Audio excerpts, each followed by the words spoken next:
sa participation au pacte d'Al-Fodol. Ok, donc Al-Fodol, c'est les vertueux, d'accord? On a en français. Al-Hafid al-Bayhaqi a rapporté que, d'après Mohammed ibn Jubayr ibn Masha, d'après son père qui a dit, le prophète a dit, j'ai assisté en compagnie de mes oncles au pacte des Al-Mutayyibin. Voilà. Et je ne voudrais pas le transgresser, même si on me donnait des chamelles rouges. Voilà, c'est l'histoire des chamelles rouges aussi. J'ai zappé de. Ouais. Je sais pas, les chamelles rouges étaient précieuses à l'époque. J'ai jamais vu vraiment des chamelles rouges. C'était pas des chamelles rouges. J'allais le souligner justement, ma Zemzem. Je pense qu'en fait, il y a aussi le prince, enfin, je sais pas un problème, mais la polysémie en arabe qui fait, je pense, c'est plutôt des chamelles rousses. Oui, Et c'est quoi le terme en arabe? C'est asfar? Ou, euh, je sais pour le pas. rouge, J'ai c'est pas vu la asfar. série en arabe. Ouais.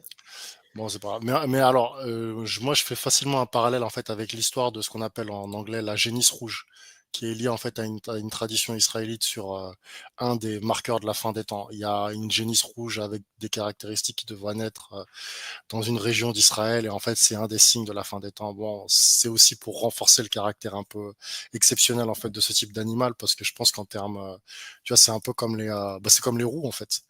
Les roues, je crois que c'est une fraction très faible en fait de la population mondiale, et c'est des spécificités génétiques. Donc quand je pense qu'ils avaient des chamelles qui considérées comme rouges, là c'est traduit comme rouge, mais je pense que c'est plus rousse. Ils devaient penser que c'était une marque de prestige, donc elle devait coûter cher. Je pense que là-dessus, c'est dans ce sens-là qu'il faut le comprendre.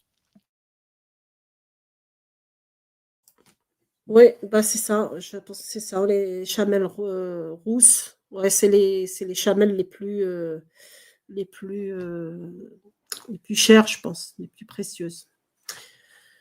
Alors, donc je continue. Oui, c'est ça, en fait, tu comprends ça au final dans son texte, hein, même si on donnait des chamelles rouges. Oui, c'est comme la vache rose chez les Juifs, ouais. Al-Bayhaqi a rapporté aussi, d'après Abu Huraira, ceci. Je n'ai jamais assisté à un pacte de Quraysh, à part celui des Mutayyibin, et je ne voudrais pas avoir des chamelles rouges et le transgresser. Bon, bah, il répète évidemment, hein. Les Mutayyibin sont Hashim. Ah, évidemment, hein, les Hashim, hein, c'est la famille, bien sûr, du prophète. Attention, bah oui, c'est eux hein, qui signent le pacte des Mutayyibin. Les Mutayyibin, ça veut dire parfumé. On va les voir plus tard dans le truc. Sont Hashim, Umayya, Zohra et Makhzoum. Or, certains biographes du prophète ont estimé que le messager d'Allah faisait allusion ici au pacte d'Al-Fodol. Bon, c'est le même pacte, hein, ou le pacte des vertueux ou le pacte des parfumés. Car il n'était pas encore né lors du pacte des Mutayyibin. Bon, c'est foutre notre gueule, hein. En effet, il n'y a aucun doute sur le fait que les Qurayshites se soient disputés après la mort de Qusay à cause de ce qu'il avait légué à son fils Abd-Dar comme charge d'abreuvement et de nourriture des pèlerins, de l'emblème, parce qu'ils avaient un emblème, de l'assemblée de la Kaaba, Dar al-Nadwa, et de la garde du temple. Les Banu Abdul Manaf disputèrent aux Banu Abdul Dar, Dar, ça veut dire le. Ben non, Dar, oui. Dar, c'est privilège. Attends. Les Banu Abdul Manaf disputèrent aux Banu Abd Dar ses privilèges et chacune des tribus s'allia à d'autres tribus arabes. Les compagnons des Banu Abdul Manaf apportèrent alors une bassine dans laquelle se trouvait du parfum. Ils se frottèrent les mains avec ce parfum et proclamèrent le pacte entre eux. Et une fois leur pacte conclu, ils s'essuyèrent les mains sur la Kaaba. Ça te rappelle quelque chose? Ils furent appelés pour cela les Mutayyibin, ça veut dire les parfumés, comme nous l'avons vu plus haut. C'est ce qu'ils mettent, hein. Ils mettent du parfum sur la pierre noire, la vulve. Tu l'as vu ça, Horatio, ou pas?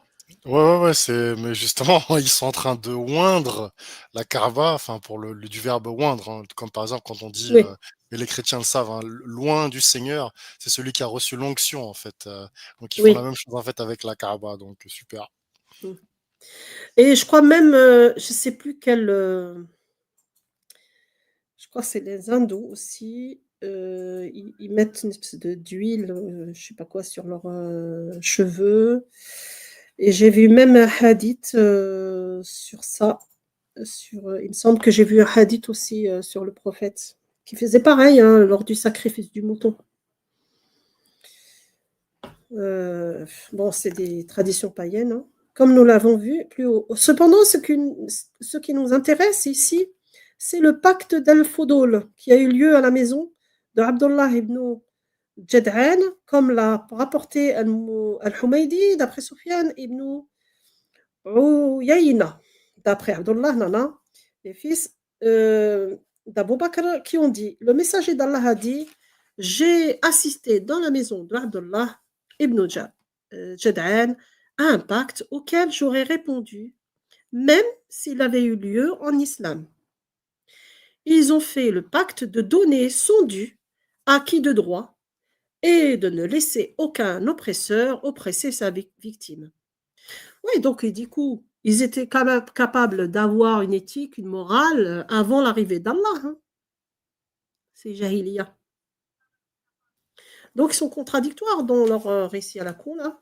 Donc ils disent au tout début qu'ils se mettaient à l'abri des tares de la Jahiliya. Hein, mais il est d'accord avec le pacte qu'ils ont conclu ensemble. Tout à fait. Voilà. Ouais. On rapporte que le pacte d'Al-Fudul avait eu lieu 20 ans avant la révélation. Durant le mois de Dhul Qa'da, il avait eu lieu 4 mois après la guerre des Fujjar, ça veut dire la guerre des transgresseurs, car cette guerre s'était déroulée durant le mois de Sha'ban de la même année. Ce pacte est le plus noble et le plus honorable des pactes que les Arabes aient conclus. Mais bon, évidemment, ils ont mis sa famille à lui, hein, qui avait eu l'idée hein, de faire ce pacte. C'est les prémices de son héroïsme, hein, de sa, comment dire, du monothéisme et tout le bordel qui suit après, hein, de la justice, etc. Hein. Voilà. Il est déjà certifié avant le poste. Ah, j'allais le dire. Voilà. Je suis Tu peux lui pas... mettre un petit pins là sur l'épaule, là, tu vois. C'est Un petit ça, truc. Meilleur prophète exactement. de l'histoire. Voilà, défenseur des opprimés, monothéisme avant l'heure, justice, honnêteté, compétence. Voilà, c'est son CV en fait. Voilà, avant le. C'est pour préparer. Bah, ils sont obligés de raconter des conneries comme ça parce que sinon ça serait un choc. Tu vois, ils ne peuvent pas recevoir Allah direct hein, ou l'ange Gabriel.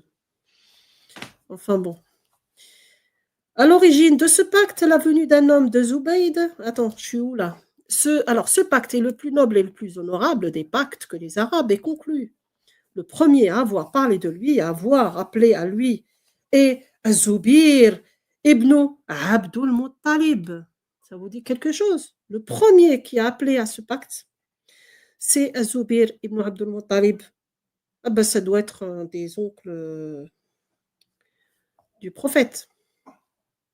Ok. À l'origine de ce pacte, la venue d'un homme de Zubayd à la Mecque avec des marchandises pour le vendre. Tout ça, justement, parce que comme on a vu sa généalogie, il ne descend pas de la fornication, soi-disant. Ah oui, on n'a pas oublié de parler de ça. Ça, il faudrait aussi des sources. Hein. Je n'ai pas les sources. Il m'a dit Horatio, comment ça se fait qu'il répète à chaque fois? Je ne descends pas de Oui, la fornication. En il a fait, cinq occurrences, j'ai détecté en fait dans le texte. 5. Alors, Ah ouais, ouais. alors pourquoi cinq consécutives? Je sais pas. Peut-être comme les 5 prières, mais fait. Mais moi, ça m'interpelle en fait quand je vois de la répétition comme ça dans un texte, disant c'est une biographie. Parce qu'une biographie, en fait, ça suit le fil chronologique. Donc pourquoi tu répètes en fait? Tu l'as dit une fois, Ouais, surtout que c'est écrit, pas besoin de répéter. Mais bon, c'est ça. Ah, il y a deux choses. Ou c'est pour remplir le vide, oui, aussi, aussi. faire un livre, ou sinon camoufler en fait l'idée que sa mère, c'était une fille facile. Hein, donc, il y a des sources hein, dans les trucs islamiques. Et de toute façon, je pense que Bébert avait fait une vidéo sur ça. Ouais. Et comme Momo m'a dit une fois, il y a un truc à creuser. Voilà, il y a un truc à creuser. Voilà, c'est ça. Aussi, sur cette piste d'investigation, à mon avis. Exactement. Ah là là. Oh, sinon aussi de l'ésotérisme. Hein. 5, bien sûr. 5, il y a Ah, la 5, il y a Khamsa, 3, hein. il y a 6. Bah ouais, la Khamsa, Khamsa, Khamsa بعينك. exactement, Nazar, Banchouk, tout ce que vous voulez, hein. C'est de la superstition, ça porte chance. Voilà, il faut une allumulette. Enfin, on Voilà. sait jamais, hein, ça vous rien. Hein. T'interprètes comme tu veux, hein, d'accord? Exactement. Voilà. Oh là là. Bon, Sofiane, il y a Sofiane. Reste avec nous, on va te faire apostasier, tu vas voir. L'Azhar, Sofiane L'Azhar, tu es un apostat ou tu es musulman? Les gens ont aimé vos prophètes, Mohammed, Issa, Moussa, et apprenez mieux que nanana ni nino. Ouais, bon. Si tu as des arguments tangibles, on veut bien, d'accord? Mais bon, sinon, reste, on ne te chasse pas, ok? Alors, l'origine de ce pacte, la venue d'un homme de Zubayd à la Mecque avec des marchandises pour les vendre. Al-As ibn Wayl lui acheta ses marchandises, mais refusa de le payer. L'homme de Zubayd alla se plaindre alors auprès des alliés de Abd-Dar, de Marzoum, de Jumah, de Sahm et de Adi ibn Ka'b, mais ils refusèrent de l'aider et de contraindre Al-As à le payer. Bien sûr, ils vont aller où? Chez la famille du prophète, évidemment.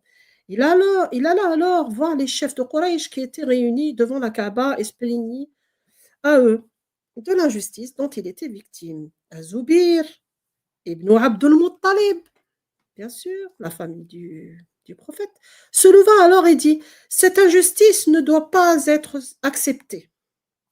C'est alors que les Hashim, les Zohra et les Taïm, les Hashim c'est une tribu hein, de Quraysh, c'est la tribu de Mohammed. Les Zohra et les Taïm d'Ibn Mourra se réunirent dans la maison d'Abdullah ibn Ja'dan qui leur prépara un repas et ils conclurent un pacte durant le mois de Dhul Qa'da, un mois sacré. Et conclure, enfin tous les mois sont sacrés là-dedans, hein. Sha'ban et tout.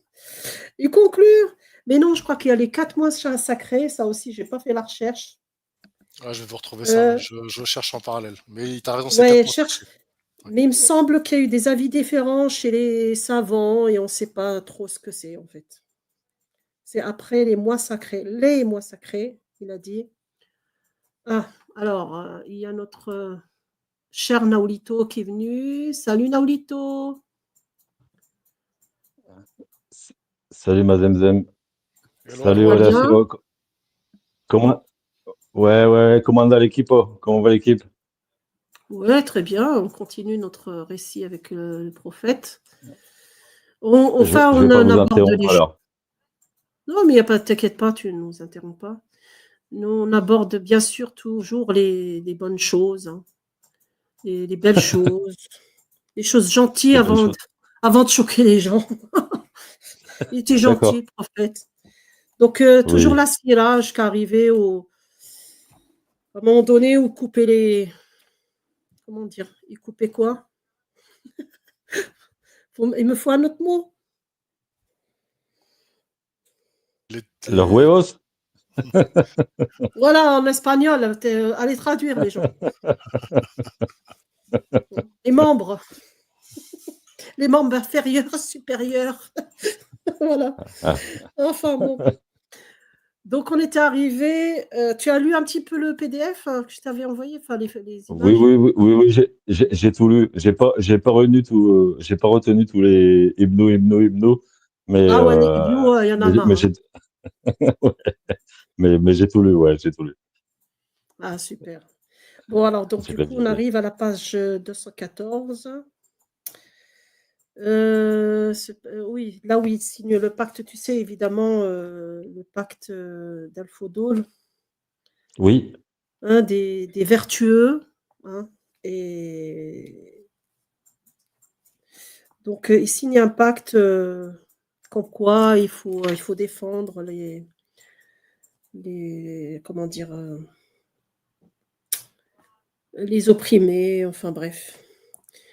Donc là, je continue, je vais lire un morceau. Ce pacte est le plus noble. Je vais juste reprendre le book. J'ai déjà lu, pour que tu comprennes.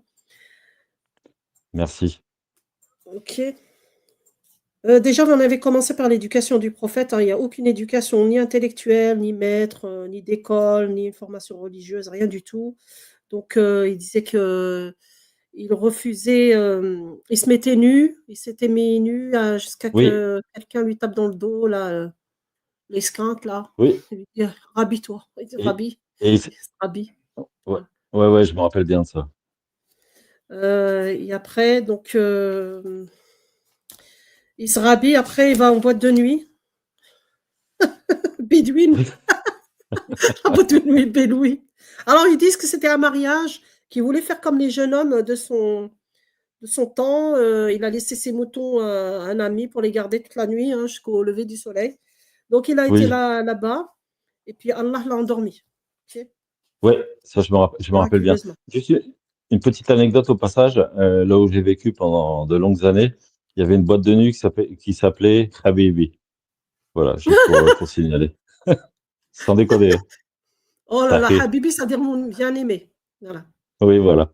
J'ai même dansé dans cette boîte, donc, pour vous dire. Ah ouais. Voilà, voilà. Bon, on va dire qu'il a été en boîte de nuit, Habibi, hein.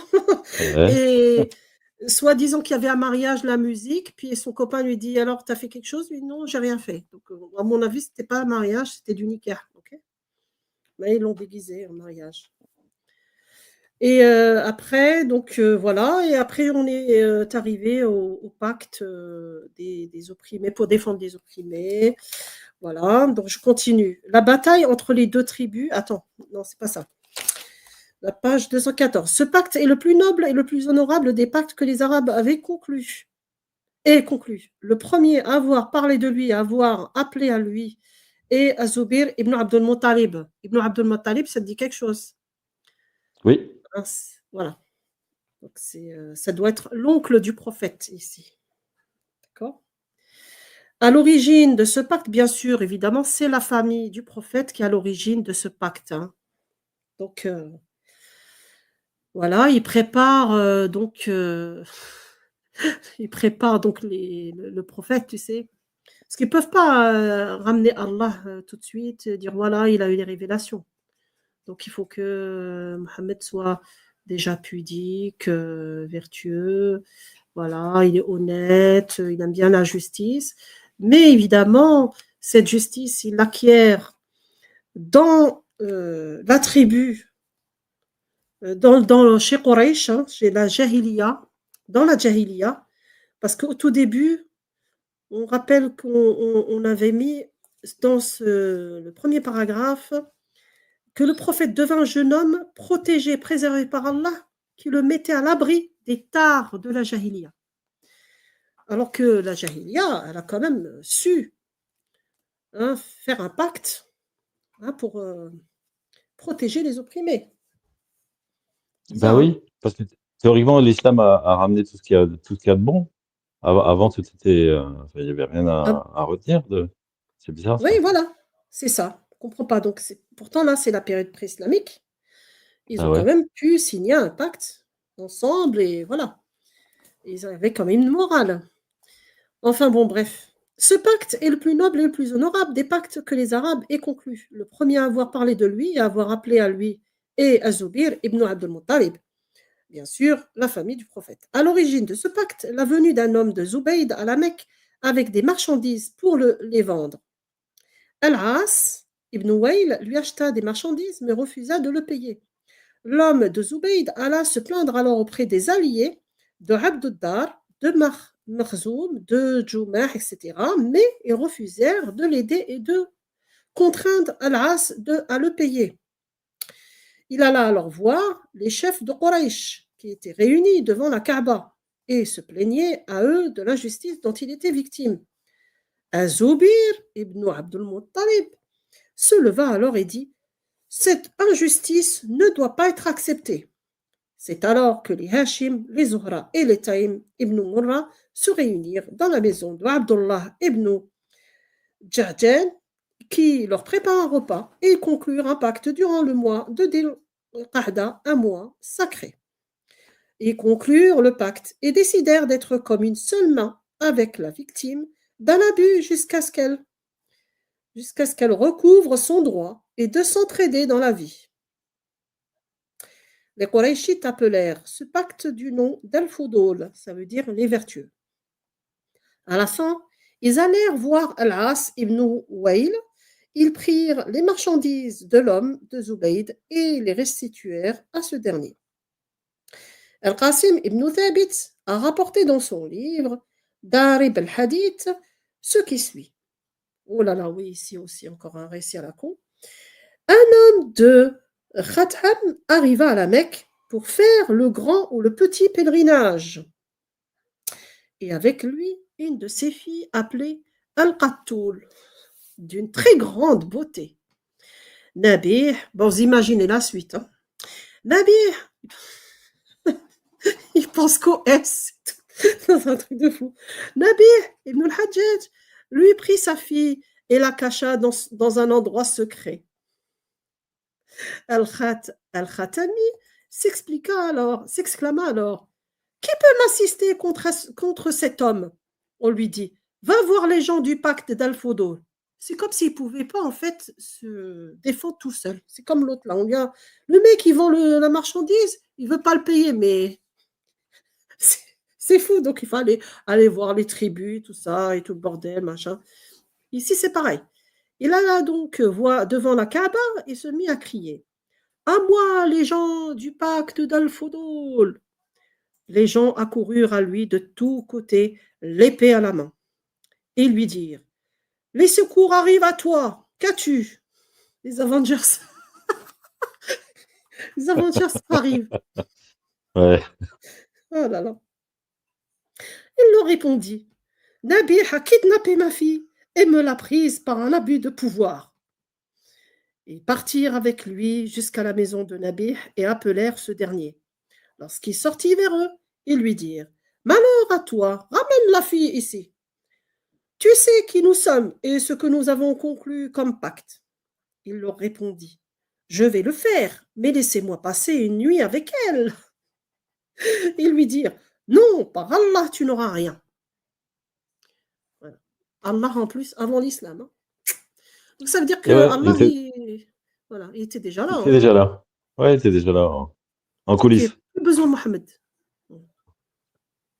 Plus besoin de Mohammed parce que regarde, ils ont quand même fait un pacte et puis ils ont sauvé la fille et tout.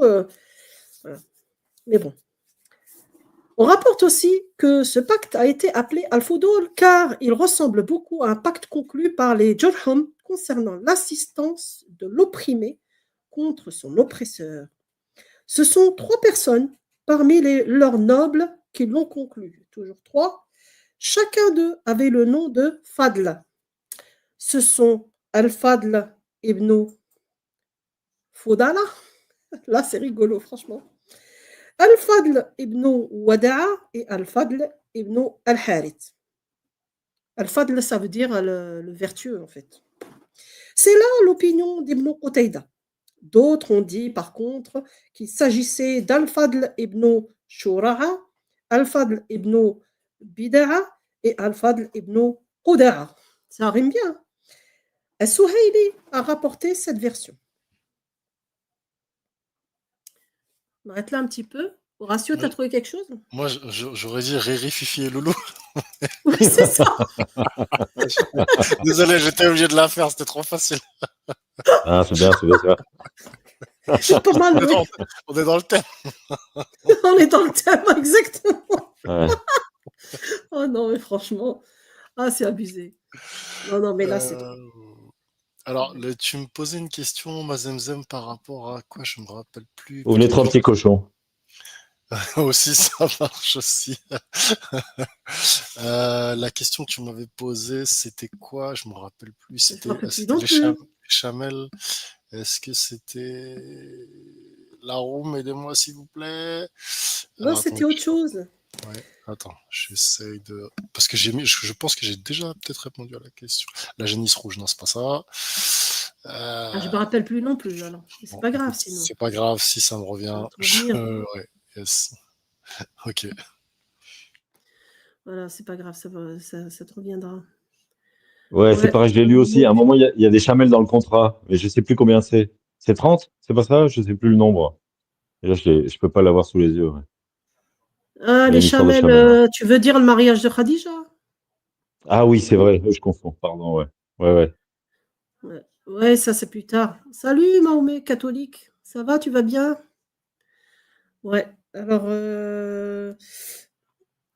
donc là, on est à Mohamed ibn Ishaq. Non, attends. Mohamed ibn Ishaq ibn Yasser a dit, donc c'est vers la fin de la page, hein. Vous pouvez, si vous arrivez à voir quelque chose, parce que moi j'ai un petit écran si je veux voir les commentaires. Ouais, moi Alors, j'ai 215, ouais, tout à fait. ouais, alors, des tribus de Quraysh ont convenu de ce pacte et se sont réunies dans la maison de Abdullah ibn Jad'an en raison de sa noblesse et de son âge.